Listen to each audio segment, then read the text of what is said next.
You're listening to the Eclectrocast's podcast. This is podcast number 29. Dutch musician and artist Leon van Bokhorst creates his atmospheric sound sculptures under the name Unlikenoise. We sat down with him on Eclectrocasts to discuss his conception of art and his approach to a unique musicality through sound.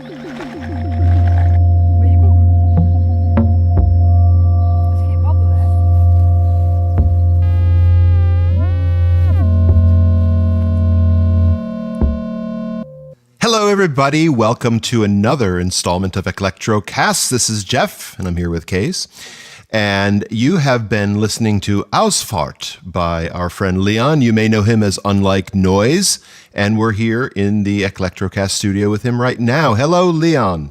I'm in the studio. Hello. Hello, Case, yes. Jeff. Didn't you see the cocktail waiter walk by with a tray? You're definitely in the studio. I don't mention that thing.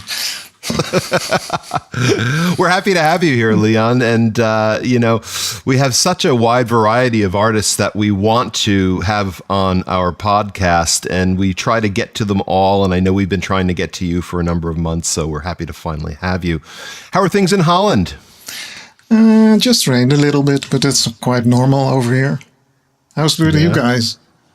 I see sunshine behind Case. We see each other. Yeah, New York is sunny and cool-ish. Well, we're getting a bit windy here. We're expecting somewhat of an effect of the tropical storm, Hermite or something. I don't even know.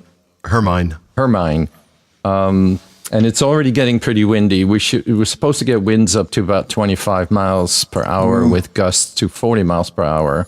It's every year the same on the East Coast. The East Coast, yeah. That's the joy of the East Coast, is the winds.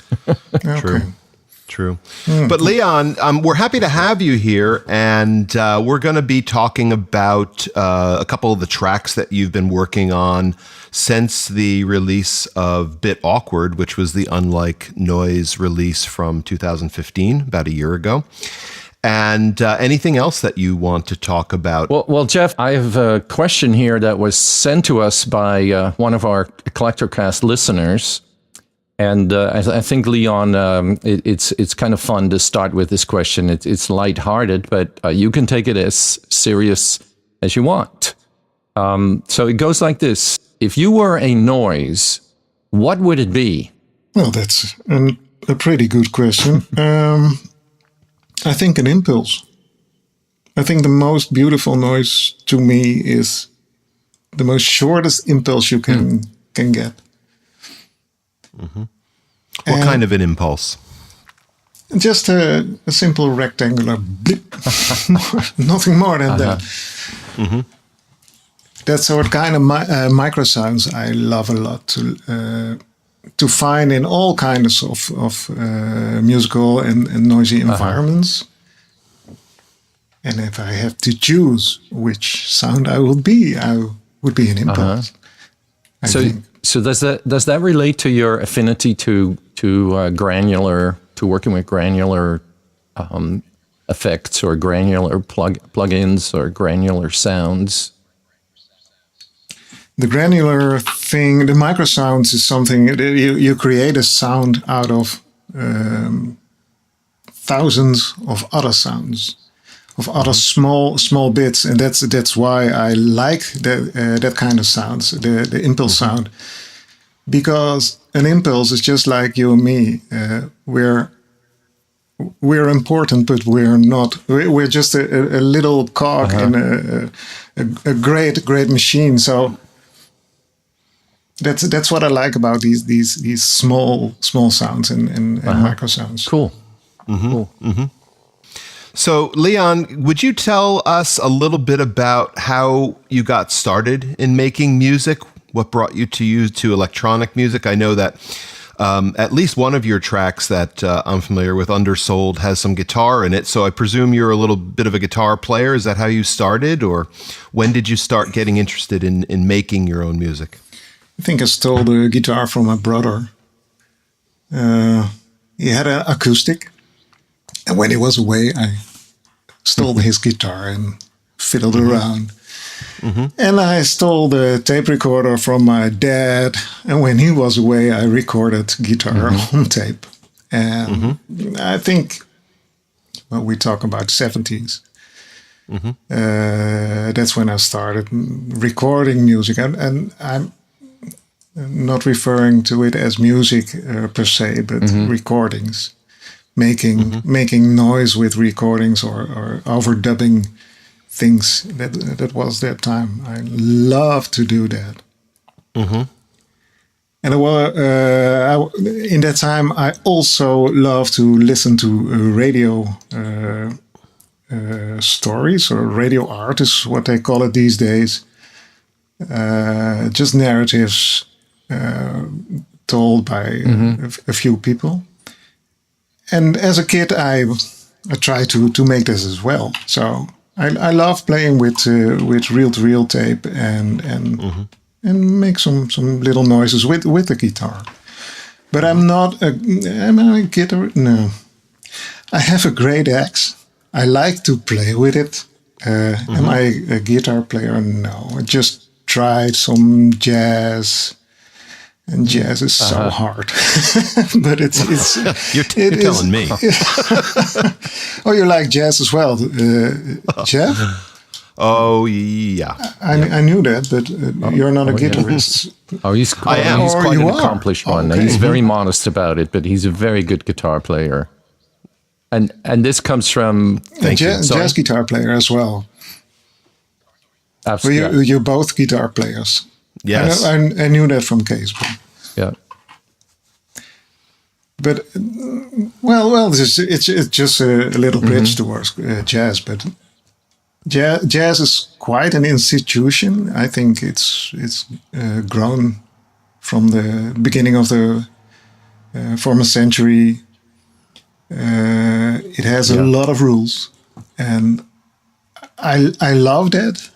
But I also find it very, what's the word, limiting to always think about those rules. And it just undermined my kind of spontaneity to play jazz music. But I love to listen to jazz music. And I love to watch jazz musicians all over the world playing crazy stuff. It's so beautiful. Right. Well, Leon, it's funny you say that. That's what keeps a lot of us from being more accomplished jazz musicians, I think. Myself definitely included. You have to know, those rules that you speak about, you kind of have to internalize them so that you reach the point where you don't think about them anymore. It just comes out. But it takes some of us, it takes years to get to that point. 20 years, 30 years. That's what you hear from a guitarist. And guitar is one of the most difficult instruments to play. Everything is very compact and close together. And so coordinating that, on a keyboard, you can spread out. On a guitar, that is very difficult to do. That's with not everybody realizing that you can play one single note on various positions on the fret, and where do you play your stuff? It's hard, but I love it. I love to hear it, but I don't study it anymore because it's too hard for me. It's in my personality to not to study. I love to study. But I'm always moving away from these kind of institutions where a lot of rules are set and a lot of hierarchies are in place. So one of the things, when I wrote some notes and I sent you some of my questions, it seems that there is sort of a field of tension for you between structure and using structure, which is more of the design process. The design process is deliberate and structured, whereas the other side of the coin is your experimentation, the sort of the freedom to explore. And it seems like your music exists in the interface of that tension. Can you talk a little bit about that? I mean, maybe I'm completely missing the nail here, but I hope I. Now, what you did, and I heard it a lot on your show, is you ask a question. Yeah. That made me think. So, what am I doing? Existential question. What am I doing? And I think you're totally right. I also think that design is not always purposeful actions, but also setting the boundaries and choosing parameters. And within that space, I like a bit of randomness take place. So I'm not sound designing. I design the process, and I more or less. It's not sound design, but it is sound exploration, if you want to call it as well. Yeah. So you mark out a space for yourself to. It's explore. A space like going to the woods and finding things, just finding things within the choice you make to go to the woods or to a city or, and you find things. And there's a lot of randomness going on in that process. So to some extent, you have a good number of videos of YouTube where people can actually see you, explore a piece of a plugin or a piece of software or a piece of hardware, and you don't talk on. I don't think there's any of them that you say what you're doing. You just let people watch you. And you have actually quite a number of hits on that. But it's unusual, right? Because most of the time these sorts of things turn into tutorials, right? Like turn this knob and it will do that. But is that how you? Is that like representative of how you work, how you explore? Absolutely. Yeah. I can tell you how things work. We talked about not reading manuals, and I read a lot of manuals, but it's not about how a tool works. It's not about how a guitar works. It's what's your connection with an instrument or with an effects processor. So this is what I do. It's there to maybe to inspire or to ask questions. Right. And you're just logging in that process on video. It's more of a log, and most of the videos there are for me just playing for the first time. So there's a lot of people who say, "Oh, you don't know a shit about this plugin." No, I don't. You're totally right. Gladly right, actually. I just don't, and I don't give a beep. A hoot. Because But Leon, you said recently that, and I hope I'm quoting you properly, but you had said that the process of creation is what really drives you, not necessarily the result. It's always been the case. It's been the case. You have a great name. No, it's always been the case. But it became more clear to me when I went to art school as a young boy, and I met my drawing teacher there, who showed me how to look, and I never ever experienced something like that in my life again. He didn't say anything. He just showed what he was seeing and what you were doing. It's some kind of a Buddhist-like experience with a teacher like that. Since that time, I just know for myself in everything in life, it's not about the product. It's just simple about the process. And life is a big process as well, with all kind of small little processes in it. And that's where you learn. That's where you learn. That's where you experience And that's why I have a lot of difficulty liking paintings, because they are so dead to me. And it's not true. I have a lot of respect for artists, but to me, I can't find a process. If I can't find a process behind it, I'm getting bored really quickly. The life has already gone out of it by the time it gets to you. I think that I'm learning a lot about the life of John Cage lately. And he says the same thing.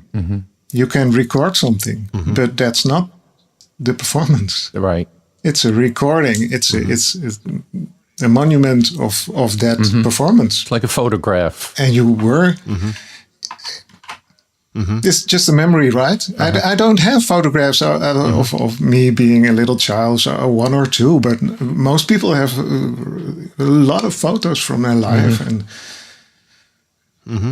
so I think it's a personality thing. I don't like watching things that are already done, and that's also a bit awkward. It's called that way. Mainly because I think it's a bit awkward to post your music and to spread it around like that. I think a lot about how do we distribute our art. So in this day and age, we still think about albums and tracks and 3.5 minute songs, or it's also where we talked about why are your songs so short. Yeah, I see a lot of people taking an hour of a track right now. And it's interesting to think about it. It's not needed anymore. You had a period where an album could hold 22 minutes of per side on a vinyl, and that was a revelation as well. Let's hear one of your new tracks, Leon. This is called Ausfahrt, and you sent this to us. You've done this recently, yeah? You did Ausfahrt recently? It was a way of waving goodbye to the SoundCloud groups. We miss SoundCloud groups, don't we? That's a big hole. So this is dedicated to the SoundCloud groups then? That's it. It was a Disquiet Junto project. And I think it has all the elements of what I'm working with on this moment. So let's hear it. This is a piece called Ausfahrt, and you're hearing it on Eclectrocasts.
So Leon, one of the things that strikes me about your music, I mean, you talk about them being relatively short. One of the risks with short pieces is that they appear as a fragment, as something incomplete. Mm-hmm. But I did not get that, and I do not get that feeling with your work at all. And I think that's because your music has a powerful narrative So I think, like you talked earlier about storytelling, and listening to stories on the radio. And I think your music, even though most of the tracks we're going to be listening to are under 2 minutes, I think we have one slightly over 3 minutes, they are complete little stories. They are musical narrative. I hear that a lot, but also the complaints. Why is it so short? Well, then play it again. Be longer. Well, then. Yes, put it on repeat. Yeah. go nuts. Right. Right. Well, I think people value or find value rather in something of more substance sometimes. Whether it's food or a movie or a song, the longer the better, but not too long, The bigger the meal, the better, but not too big. I think people find value in that. Americans do big and better.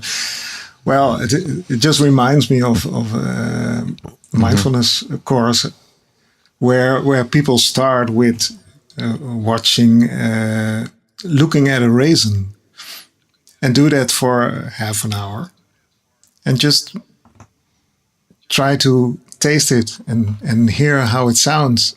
And that's a small little thing. So it's not a substance of much substance, but it's important. So I don't think a short. Is it a phrase? No, it's a short story. It's what Kees is telling me. He thinks it is. I don't see it as a story, but much more as a... What is it? I really don't... Is that a strange thing? Do you guys have that with your music? That you don't... Oh, yeah. Don't really know? Oh, yeah. That you in the moment of the creation, you do not always know why or what you're doing. It often becomes clear afterward. This is why we like to do Eclectrocast, is to sort of have these reflective discussions, and it helps us reflect on our own journeys as well. Well, you sent me a great piece of work. Well, you're playing guitar and mess around with some pedals, and I think that's so spontaneous. It's all in the moment. It's capturing the moment. Yeah. It's so honest, and that's a process. I hear a process. It's not finished and polished, and in these days we have so much technology to polish everything away that you polish all the life out of it. Nice. And that was not polished at all. You were just playing, and I was enjoying that you were playing, and it made me wonder where you are going with your music, what you are doing. So, and that's what I like a lot about music. Just please publish and don't polish. show me the thing, and that can be short phrases. Exactly. It can be very long pieces of an hour. For especially the modular guys are very long-winded these days. Turning knobs, and they're totally in the moment. I love it. I love to hear it. I love to see it as well. I think it's awesome that people can make these kind of things and go. Just leave the album behind. It's of course it's nice to have a few pieces grouped together. You can say something with that as well, and I think it's awesome as when people do that as well. But I like the experiments away from that structure. It's a structure again. Right. I mean, that structure exists for commerce. Is it always the truth? Do you know what I mean? Well, not always, but I think that if somebody wants to sell their music or sell their art, they're going to group it together in a way that it would be attractive to somebody, I believe. So if commerce isn't your concern, then I can definitely see that, not just you, Leon, but anybody would have very little use for something like an album. Do you know what I mean? Or an album that has a singular focus. Right. It's the grouping of, but I also talked to a lot of people I met online. Why don't you make an album that can grow? Why that single point of publishing? I'm publishing it now. Right. This is it. Enjoy. Or you have an album that can grow over a period of 3-4 years. I actually think this is a really nice idea, but for some people, my wife is an artist, and she sometimes feels that declaring a work done frees up creative space for her to move on. So I think publishing an album... She's right. Mm-hmm. So she's publishing an album, you know, from musical artistry can be a way to create an opportunity for you to free up creative space and to go to another forest or to another city. And it's sort of kind of like, you know, putting a period at the end of the sentence. It's completed. But I also like the ideas that you know, if you listen back to your own music, and I wonder if you listen to your own music, but if you listen back to your own music, you immediately want to start doing stuff to it. You know, you kind of like realize the incompleteness of it because you have been growing, you have been developing, and you see other opportunities that you didn't see before. So that is the cool. And it can be very, very quickly as well. The longer you wait and listen to your music, you think, what was I doing there? I would do this. But why not do it? Why can you make one single track that evolves over time? Yes. Very interesting. Never thought about that. Just one album with the same track evolving over time. Could be interesting. Could be boring as hell as well. Well, but it's a way of... But that's all subjective too. It is. Well, it is. I'm also playing with the idea of making a music player with multiple tracks. And that there is a random process in what the tracks are layered together. And it's a little bit in the music for airports idea that if you make atonal music or tonal music within a very narrow scale, you can layer them together and they always sound right. And they're always different. And there are things I love to think about.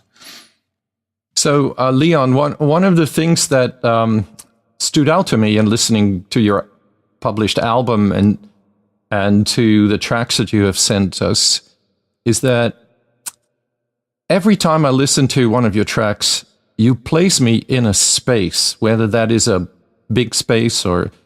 And I find it really remarkable because you don't use that many elements. You know, you don't use like, 20 tracks of different layers of instruments, harmonized voices, or anything like that. There's fundamentally your, and I don't mean this as a bad word, or I say this in an admiring way, but there is your tinkering, and then there is a lot of, oftentimes there are field recordings that you use, and you blend those together, you compose those together in a way that you place me right in the space. How do you do that? I'm so grateful for your questions. No, I never thought about that, what I was doing there. When I was talking to my wife about this the other day, and we both as a child like to lay down somewhere under the table when there were visitors in the house. I don't know if you know that feeling that you are you are safe, you feel safe, you hear the voices, you don't know exactly what they are talking about, you're just a kid. And you don't listen that well. And you play a little with things around you. And it's such a safe space. I don't like the word safe space these days, but it's such a place of warmth and safety. And that's what I find in what I make these days. Is there are those little fragments of voice you hear, and voice is very strong, very strong sound. It's we are made to hear and decipher voices. And I hear this a lot in Second Rumor, one of the pieces that you sent to us to listen to. You have found sounds. It's very filmic, but there's that scratching and squeaking, and I don't know what it is, but it just fits perfectly. It's a coffee grinder. Oh, wow. Is that what it is? A manual one? And I like to record sound sources from very close. When they're very close, you don't normally hear these kind of sounds. Right, because your ear isn't as close to the coffee grinder as the microphone. Exactly, and those microphones are much more sensitive to pick up these kind of sounds. So it's squeaky. I turn it around very, very, very slowly, so it's almost breathing. But this is a manual coffee grinder, right? It's a manual old Douwe Egberts coffee grinder. If you know the brand. Mm-hmm. Yeah, I was recently in Amsterdam for a family matter, and I was on the Rembrandtsplein, and the streetcars, the trams were coming by, and I put my Zoom recorder on the street, really close to the curb, and I'm going to do some things with it, but you get that really deep clunk of the wheels over the rails, and it is just delicious to listen to, isn't it? Terrific. Yes. Yeah. But I also think I call it small sounds, or we talked about micro sounds, and these are small sounds in small spaces, and it's nice to experiment with placing these kind of sounds in much more bigger spaces. Or totally other spaces. So you hear a coffee grinder, but you also hear it in a large hall, and I like that these kind of contrasts, creating these kind of contrasts. And that creates a sense of space. Then, right? This is by contrasting wide sounds with very narrow sounds, for example, and it makes you choose a position as a listener. But it's interesting. The narrative in that piece is 100% your own narrative at that point. Yes. And it has a lot to do with you don't know exactly what you're hearing. So your mind is constructing that narrative right away. And that's so interesting. It absolutely is. And when you told us that sound was a coffee grinder, the first thing I thought is that I hope he doesn't tell us what all these other sounds are in every piece that he does, because that will just spoil it for me. Well, I make other shit. But I made it this week or something. Couple weeks ago. I sent you that because I had something. This is what I'm working on at this moment. Yeah, but no, really, that's gone. a very important point. And that was actually one of the questions I had for you, which we'll get to in a little bit. But why don't we hear it? Let's hear Second Rumor. Second Rumor is a new piece by Leon. You know him as Unlikenoise. And he's our guest on Eclectrocasts this week. And this is called Second Rumor.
So, one of the things I wondered, Leon, is how your music to you, in your perspective, has changed, or where are you now as opposed to when the pieces for Bit Awkward were created and released. But I think we've pretty much determined that. Is there anything that you wanted to add to kind of your philosophy of, maybe it's not a philosophy, maybe it's more of a methodology. Maybe I'm just lazy. Behind the music you create. Well, it might be, but I think we all are in some ways. But, where are you now? Where are you now as opposed to where you were when you recorded Bit Awkward? Well, I never really recorded Bit Awkward.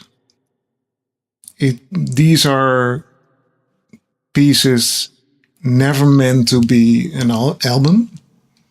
Mm-hmm. And I grouped them together just to see how it would feel to produce an album for me. Mm-hmm. Mm-hmm. So you see a lot of different approaches in Bit Awkward. And also it was nice to work together with my daughter, who made the album artwork and is in the album artwork. She's at art school at this moment. Mm-hmm. And that is a fantastic cover, by the way. It's creepy, right? Yeah. And it's never made. Well, Case tried to do the same thing with his plastique. Remember that? Case, yes. Yeah. Fantastique plastique. Fantastic. Yes. I actually put a shopping bag over my head, and then it said, on the bottom, it said, this side up. I love that. Now, you were working with Thuck Wormeinster.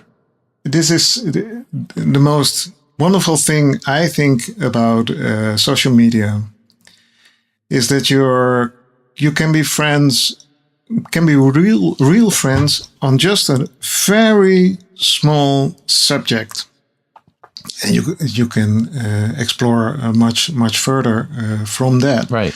But we have a little community, right? Sure. I know you guys for a lot of years, not for a lot of years, a year I think. Yep. And this feels very, very real. And Thuck and I spoke each other on Facebook, and we started to work together. Mm-hmm. And one of the things when you start working together is, how are you going to do that? Because I'm living in the Netherlands and you are living in California, and we have only the silly little interface from Facebook to talk to each other. So we never spoke to each other. This is the first time he hears my voice. Hello, Thuck. But he has so much interesting to tell me, so much interesting pointers, but also in his music. He's a very, very good artist, I think. And I am very honored to work with him on four tracks we made and didn't publish. And maybe it never will, but we like to publish it one day. But you guys have one track from that collaboration. And what we do there is we talk in sounds. So we're communicating in sounds. So I pick some sounds, I send it to him. He arranges sounds, mingling with it, sends it back. I do my thing with it. He sent back and forth. So it's a process of adding and taking away pieces until we both think it's finished. And it's an interesting process, because there is a moment that a track says it's finished on some strange level. And well, I sent you one track with which I think it's beautiful because of the sounds, but also of the way we work together. So the title of the track is Waterphone. Do you guys use an actual waterphone, or is this a plugin? Yes. No. He has a waterphone. I thought he got it from his wife. His wife is awesome. Really. Oh yeah, I remember some tweets about that, and I think he even put some pictures up on Twitter. it's such a remarkable sound, isn't the it? overtones in it So- are just mind-blowing. Yeah. I thought it was beautiful. That's one of the sounds, and I don't want to spoil everything for you, Jeff, but there's also a kinetic wood piece of art, kinetic sculpture in it, and I think it's from his father-in-law, if I remember correctly. And it makes this kind of ticking sounds you hear in the track. But I also use software from Sonic Couture, the Glassworks library, which is remarkable as well. Yeah. And that makes a lot of makes up for the more of the melody, the little melody line in this piece. So Right, that's which is one of my favorite things about it, actually. Yeah, Jeff, are you familiar with Sonic Couture? I'm not. I mean, you have to go. They make marvelous plugins. high quality plugins. Very high quality. Yeah, And very artistic, good, usable for artistic work. Yeah. Yeah. interesting. It's amazing. But this is a track that Leon sent us called Waterphone, and this is a collaboration with Thuck, which is, I would say, is very successful. And hopefully the other tracks you guys did together are just as satisfying to you and maybe to us if we ever get to hear them. But this is Waterphone here on Eclectrocast.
So, it's a very Waterphone, and what a beautiful piece it is. It's very tranquil, but the overtones and the crackly parts from what we now know is a kinetic wood sculpture. It's by David C. Roy. I don't know if you know this artist, but he makes a lot of these. And these you can wind those sculptures up, and they can go for hours. Some of these sculptures. I think the sound is brilliant. Well, I've recorded. Yeah, I was in a museum in Boston, and I recorded one too, somewhere on my phone files. But they're just tremendous variety in what you can get, and there's that sense of randomness. Randomness, and also to watch those sculptures are so beautiful when they move. Yeah. If you ever come to Boston, Leon, I don't know if you ever have an opportunity to travel to the United States. On Boston, on Terminal E, and the international arrival at Logan Airport, when you come out, on the right side, there is a large kinetic sculpture. It is in plexiglass, but it is also, while I'm waiting for my family to arrive from Holland, I often forget that I'm waiting for them because I get totally absorbed in these sculptures. Yeah, you're mesmerizing. Yeah. But these sounds, they add curiosity. The overtones in the waterphone and the crackly sounds, they just keep you slightly out of going into a total meditation state. They keep you at the edge of reality. That's why I keep my pieces so short. Yeah. Right. Yeah. I know it. But to me, it seemed like music that would go really well with a fairy tale, with something, imaginative or imaginary. And, I said to myself, I could just put this on repeat and just listen to it over and over again. When you are working, you said, when you're working with Thuck, you sort of go back and forth. Can you tell a little bit about how your process with Thuck is different than your process when you do it by yourself? And how we can hear that in waterphone? I don't think it's that different. Mm-hmm. It's strange because I work a lot with randomness. Mm-hmm. So I'm used to working with other processes, with other people, or with recorded sounds from a space with people in it. I'm used to just listen and to react. And that's what's happening in my collaboration with Thuck, is we just react to each other. So it's not that different. The only thing is that it's a human being choosing something, choosing sounds, or choosing composition. And there is the thing that you don't want to disappoint another person. That's a difference, I think. Right. Mm-hmm. You're always in the back of your mind. You're working together with someone. That's a difference. That's a difference. I don't care if I disappoint my field recordings. They're just there. Right. But it's this is the only communication we have. Right. I must say about these kind of things, right. And to let each other know you're free to do whatever you want. I want to hear what your take is on this, and if it doesn't work, we throw it in a trash bin and we go along with another track. Or so this idea of sort of tranquility combined with a sense of fantasy, imagination. I also hear that in Time Off. In Time Off, I used to live in an apartment building when I was still a kid in Holland, and we lived on the third floor, and to get to the bottom, to the street, you actually had to go into over a spiral ramp, and it was like on the side there was like metal grating, and I would use my hand and I would make it go along the grating, and it would make this da-da-da-da-da-da sound. And Time Off reminded me of sort of this laziness, because it is not a steady rhythm, but it's sort of random. Sort of this lazy. It's random, but it's also not. It's structured randomness almost. I think when I listen to it, you hear it's a 3/4 measure, yes. right? 1, 2, 3, but not steady. No. It's not static in some kind of way. So that's a random thing in it. I can imagine you because it doesn't go at the same speed, right? It varies speeds. Right. I mean, there's that title, Time Off. Well, right. So so what I like you saying that. All my titles are totally random as well.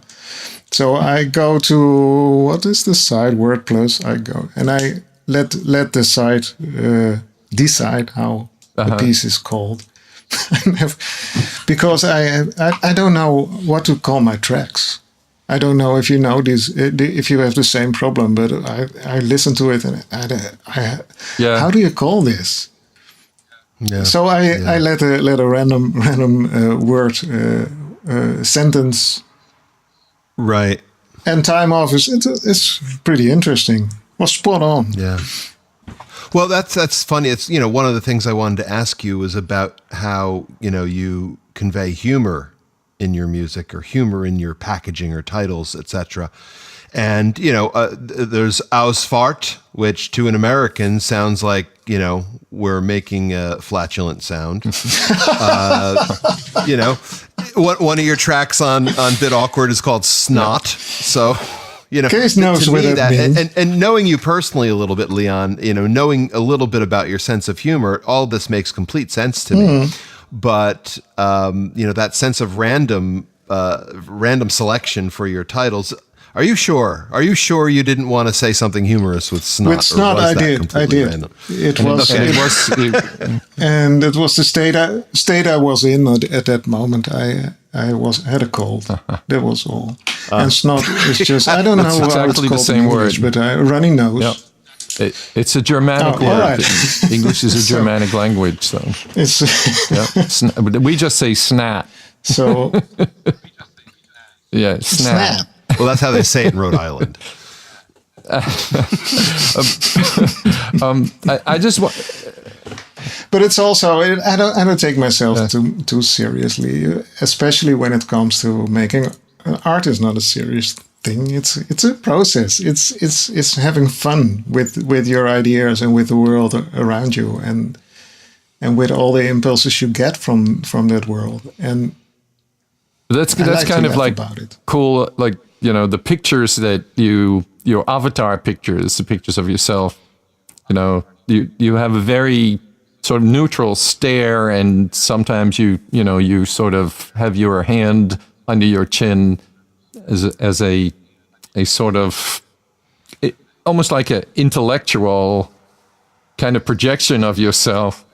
And it's yes, right. But it's right, also a joke. right. Very It's a nice. joke. It is. It's a joke. I like the works of Marcel Duchamp. That area where John Right. Cage is also working, where artists they always ask the question, "What is art?" But that period is so a prominent question to ask yourself, what is art? When does something becomes art? And I like to call myself artist. I think I love it. I love the name. I think we are all artists in our community. But I don't take it serious at all.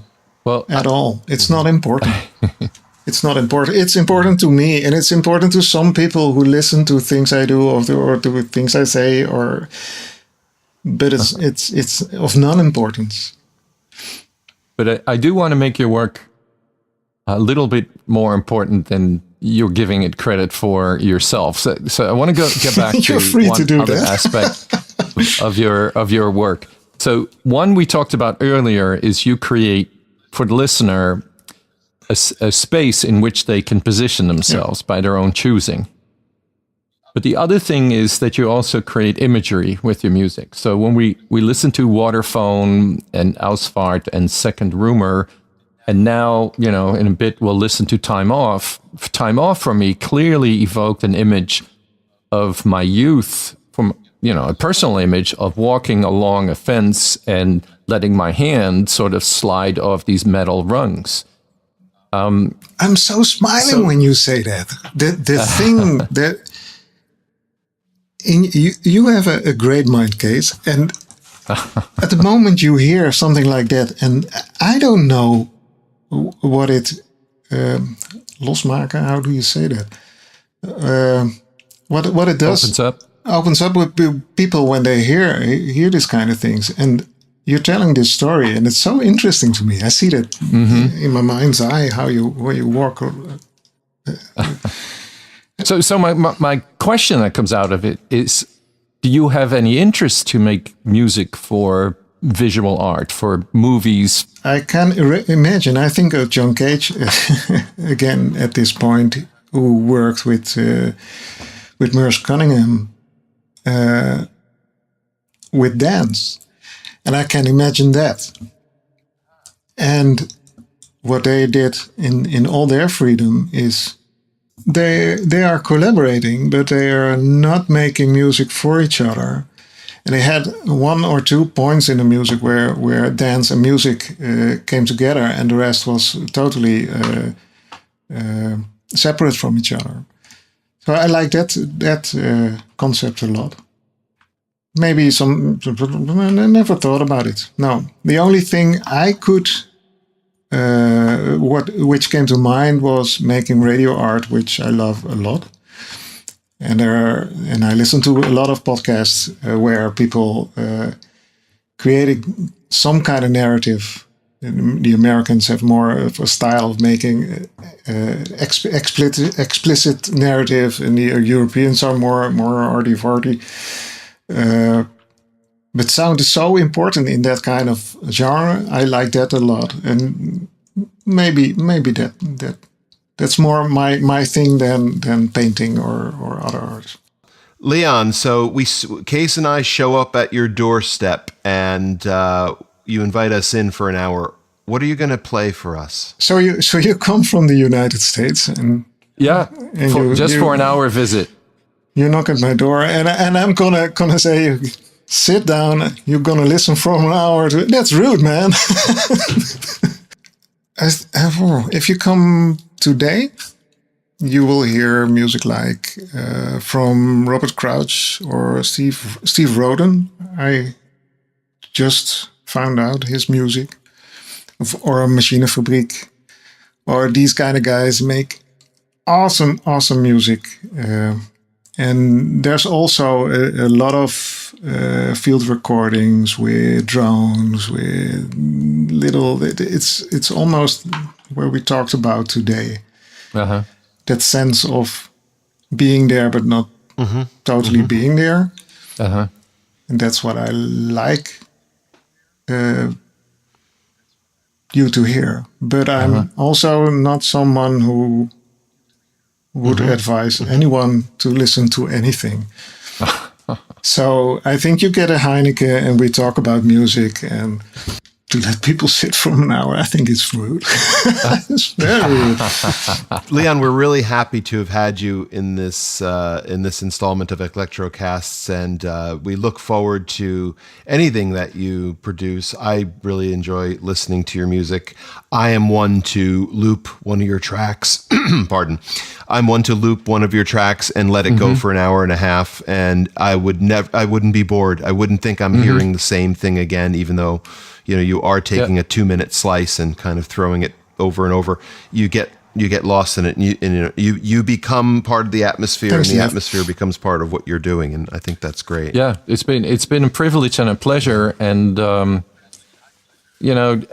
feel enriched by our conversation. I think I've learned some things that I haven't thought about before, and so particularly this aspect of creating a space for the listener to choose a space, imagery, how your music provokes imagery, and while it may not be a conscious choice, it does do that, and so it hasn't. Our conversation has been very enriching for me personally, and so I want to say thank you for joining us today, and I hope everybody who's going to be listening will sort of get a flavor of our companionship for this little bit over an hour here. Awesome, thank you very much, guys. Yeah. So thank you. Yeah, let's ride out. Jeff, will you take us out with Time Off? Yeah, we're right out on Time Off. Time Off happens to be a track from Leon's Unlikenoise album called Bit Awkward, and hopefully you guys will check it out. And thank you for everybody who listened. And this is Time Off. Take care, everybody.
Bye.